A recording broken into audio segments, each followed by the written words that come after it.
Teacher माने राजरास्ता जो strike करछन कोन ना तांकर सैलरी बढ़ेबा पई 50,000 तांको शॉर्ट होची मो मतरे ना जतिक भी टीचर स्ट्राइक करछन तांकर आउ थर एग्जाम करा जाऊ सैलरी बढ़ेबा पई आउ थर एग्जाम करा जाऊ जदि से माने सेथिरे फेल मारले। हेलो फ्रेंड्स मु एबे इंस्टा रे स्क्रॉल करू करू दुई तीनटा रील्स देखली जोटा कि हमर टीचर माने स्ट्राइक करबा पई भुवनेश्वर जाइछंती स्ट्राइक तो नो रैली रे भुवनेश्वर जाइछंती तो ता विरोध रे दुई तीन जण कहउछंती से भितर गुटे देखली राम साहू गुटे इंस्टा अकाउंट सी मध्य कहउछंती जे टीचर मानकू कोन एतकी दरमा दिया जावा कथा ना आउ कम दिया जावा कथा विचार करंतु ए टाइप रो कहउछंती आउ गोटे कोन कहउछंती ना टीचर मानकू पुनी आउ थरे एग्जाम करा जाऊ तापरे जदि क्वालिफाई कले सेमानकू दरमा बढ़ा जाऊ कि जहा करा जाऊ एई भଳି किछि कहउछंती। तो प्रथमे मु कहिबी से भाईंकर किंबा आउ जो माने भी ई रोस्ट वीडियो बनै छंती तांकर ग्रेड पे बेसिक पे एवं आमर जो रोची डीए ए ऊपर तांकर बिल्कुल नॉलेज नहीं नॉलेज एथि पई नहीं कहूची। प्रथम कथा कहूची मु जे आमर जो सरकार आमर ओडिशा सरकार जो डिक्लेयर कले ओडिशा रे कॉन्ट्रैक्चुअल जॉब ही नहीं बोली डिक्लेयर कले तो एबे देखंतु आपण फॉरेस्ट डिपार्टमेंट देखंतु कि आपण एएनएम जन को देखंतु कि आपण पियन जन को देखंतु समस्त रेगुलर पोस्टिंग पाउछंती एवं स्टार्टिंग रेगुलर दरमा पाउछंती किंतु जोने टीचर से कौन से कॉन्ट्रैक्चुअल जॉब पाउछि। तो गोटे एग्जांपल देबी बुझी पारिबे जो माने बुझी पारु नाहंती रोस्ट वीडियो करूछंती बारंबार तो समान को मु बुझाउछि जे गोटे एग्जांपल दउछि गोटे अपग्रेड हाई स्कूल रहिछि अपग्रेड हाई स्कूल रे जो टीचर आ पियन जो पोस्टिंग हिचंती तो आम घर पाखर जने पियन जने सी तांकर रिहेबिटेशन स्कीम रे तांकर बापांकर जॉब से रिहेबिटेशन स्कीम रे पियन पोस्टिंग पाइछंती गोटे स्कूल रे एवं तार 3 वर्ष पूर्व 2-3 वर्ष पूर्व जने टीचर मध्य सेठी पोस्टिंग पाइछंती नवा टीचर तो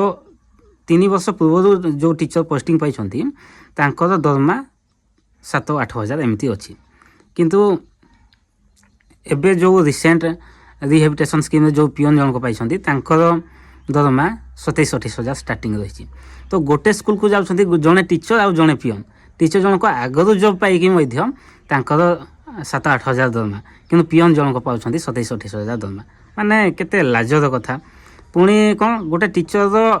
मिनिमम क्वालिफिकेशन जदी कहिबी +2 सीटी तो रहउची किंतु प्राय सब टीचर मानकर ग्रेजुएशन पोस्ट ग्रेजुएट डिप्लोमा ए सॉरी हाँ डिप्लोमा एलिमेंटरी एजुकेशन जोटा रहउची डिप्लोमा कि आमर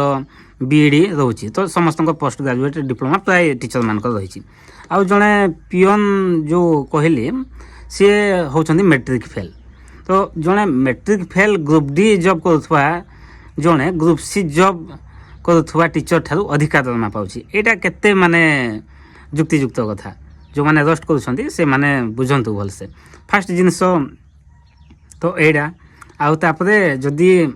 जो मु ग्रेड पे डीए कथा कहूतली आपन को ग्रेड पे देखंतु हमरो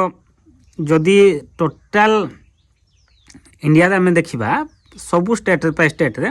2200 ग्रेड पे ही नहीं आपन जदी 7 पे मैट्रिक्स डाउनलोड करिवे से इठी 2200 ग्रेड पे ऑप्शन ही नाही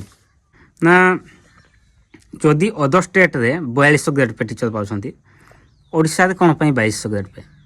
तो ओडिशावासी सतर्क हुअन्तु जो माने रोस्ट भी करछंती हो तो तांकर पुओ तांकर भाई ए माने मध्य केबे टीचर जॉब पाइबे एवं से माने भी एभला शोषणर शिकार हेबे तो सेति पई ओडिशावासी जागृत हुअन्तु। तो केवल टीचर जॉब कथा मु कहूनी अलगा जॉब हो किंबा जे कोनोसी क्षेत्र रे जदी किए शोषण होउची एवं ता अधिकार मागुची तो ताकू सपोर्ट करबा हमर कर्तव्य ता विरोध रे आमे रोस्ट वीडियो बनेबा किछि लाभ नै जहा मूर्खामीर परिचय एवं जो भाई जन को कहूतले जे समान को आउ थरे एग्जाम करा जाऊ एवं क्वालिफाई कला परे दरमा बढ़ा जाऊ कि जहा करा जाऊ तो मु कहिबी मु निजे 2014 रे जो टाइम रे हमरो 10% 12% पिला पास करूथले ओडिशा टीचर एलिजिबिलिटी टेस्ट जो सेही टाइम रे मु 2014 रे क्वालिफाई करथली ଏବଂ କ୍ୱାଲିଫାଏ କଲା ପରେ ଜବ୍ ପାଇଥିଲି କିନ୍ତୁ କଣ୍ଟ୍ରାକ୍ଚୁଆଲ୍ 6 ବର୍ଷ ମଧ୍ୟ ମୁଁ ଖଟିଛି। କଣ୍ଟ୍ରାକ୍ଚୁଆଲ୍ 6 ବର୍ଷ ଖଟିଥିଲି 2015ରୁ କଣ୍ଟ୍ରାକ୍ଚୁଆଲ୍ 6 ବର୍ଷ ଖଟିଥିଲି 2021ରେ ରେଗୁଲାର ଥିଲି। ଏବଂ ତାପରେ ବି ଏଇ 2015 ଆମର 25ରେ ସରକାର ପୁଣି କହିଲେ ନାହିଁ ସମସ୍ତେ ଅଟେଟ୍ ଟିଚର ଏଲିଜିବିଲିଟି ଟେଷ୍ଟ କ୍ୱାଲିଫାଏ କରିବାକୁ ପଡ଼ିବ କହିଲେ। ତ ମୁଁ ତ କ୍ୱାଲିଫାଏ କରିସାରିଥିଲି କିନ୍ତୁ ମୁଁ ଆଉ ଥରେ ବି ଏକ୍ଜାମ୍ ଦେଲି। ଆଉ ଥରେ ଏକ୍ଜାମ୍ ଦେଲି ଏଇ 2025 ରିସେଣ୍ଟରେ ଏବଂ ଭଲ ମାର୍କ ରଖିକି ବି ମଧ୍ୟ କ୍ୱାଲିଫାଏ କରିଛି। ଏବଂ ଯେଉଁ ଟିଚର ଭାଇମାନେ ରାଲିକୁ ଯାଇଛନ୍ତି ସେଇମାନେ ମଧ୍ୟ ଏଇ 2025ରେ ଭଲ ମାର୍କ ରଖିକି ପ୍ରାୟ ସମସ୍ତେ କ୍ୱାଲିଫାଏ କରିଛନ୍ତି। ତ ସରକାର ଆଉ ଥରେ ବି ଏକ୍ଜାମ୍ କଲେ, ସେମାନେ କ୍ୱାଲିଫାଏ ବି କରିଛନ୍ତି। ତ ସରକାର ତାଙ୍କର ଯାହା କରିବା କଥା କଲେ, ଥରେ ଏକ୍ଜାମ୍ କରନ୍ତୁ, 2 ଥର 5 ଥର ଯାହା ବି କରନ୍ତୁ, ଯିଏ ଟ୍ୟାଲେଣ୍ଟେଡ୍ ଟିଚର ସିଏ 100% କ୍ୱାଲିଫାଏ କରିବ ହେଲା। ତ ସରକାରଙ୍କୁ ଯଦି ତାଙ୍କର ଅଧିକାର ମାଗୁଛନ୍ତି ସେଇଟା ଭୁଲ କ'ଣ ରହିଛି? ଭୁଲ ତ କିଛି ନାହିଁ। ଆଉ ସରକାରଙ୍କୁ ତ ସେମାନେ ଯେଉଁ ଯାଇଛନ୍ତି ରାଲି କରିବା ପାଇଁ ସେଇଠି ତ ପରମିସନ୍ ନେଇକି ଯାଇଛନ୍ତି, ସେଇ ସରକାରଙ୍କ ପରମିସନ୍ ନେଇକି ରାଲି କରୁଛନ୍ତି। ସେମାନେ ଏମିତି ମନିଛା ଦାଦାଗିରି କରିକି ରାଲି କରୁନାହାନ୍ତି, ପରମିସନ୍ ଦ୍ୱାରା ରାଲି କରୁଛନ୍ତି। ଆଉ ଗୋଟେ ଜିନିଷ, ସେମାନେ ତାଙ୍କର ଅଧିକାର ମାଗୁଛନ୍ତି ତ ତାକୁ ଆମେ ସପୋର୍ଟ କରିବା। ତ ଯେଉଁ ଭାଇମାନେ ରୋଷ୍ଟ କରୁଛନ୍ତି ତାଙ୍କୁ ମୁଁ କହିବି ରୋଷ୍ଟ କରିବା ପୂର୍ବରୁ ପ୍ରପର୍ ଡିଟେଲ୍ସ ଜାଣନ୍ତୁ